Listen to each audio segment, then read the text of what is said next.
So in this video, we're just going to talk about how to use your right shoulder to stop standing up in the golf swing. It's a really common problem that golfers have a tendency to sort of stand up as they initiate the downswing.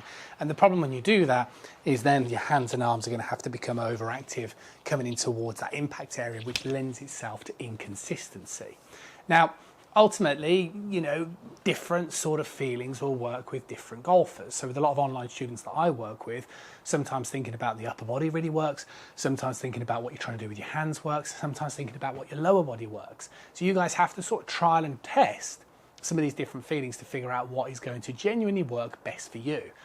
One of the things I have a lot of success with is the upper body, strangely. I think people feel like they can control this a little bit better and get more sort of sense of what's going on up here as opposed to the lower body. And what you're trying to do with your upper body is, well, relatively simple.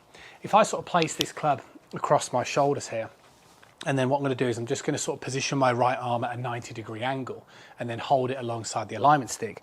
All I'm effectively trying to do, if I bring a little golf ball in here, is I'm just trying to get the feeling of pointing my right shoulder down towards that golf ball. Now, I think what happens with a lot of people that do this type of exercise is they tend to think, oh, I've got to drop my right shoulder down this way. We're not looking for that. That would just get you stuck behind the ball, dumping the club behind the ball. You're trying to get that right shoulder to smother the ball, okay, like so. Now, if I sort of dramatize it from this face-on perspective, this is the type of motion that you're looking for. In the reality of the golf swing, your head would stay still, but you'd still incorporate those same sort of feelings. Now, the brilliant thing about this drill is what you'll tend to find is once you get going on this type of exercise is you'll start to notice the way that, well, things start to happen very naturally, very well.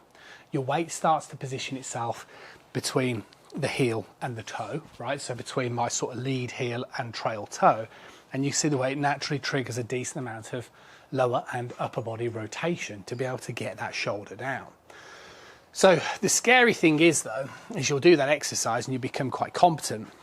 But obviously when you start thinking about that right shoulder move, obviously you've just got to be careful that you don't associate that right shoulder move compared to that's the right shoulder move we want. And the big difference, if you look at my hips, this is an over the topper, right shoulder. This is a ball striker, right shoulder. But I think as long as you can understand those and you can distinguish the correct difference between that right shoulder feeling, then you could have a very, very good swing thought there that will help you stay over the ball, control that impact area, and it could be something that would be really, really simple. See you guys again soon.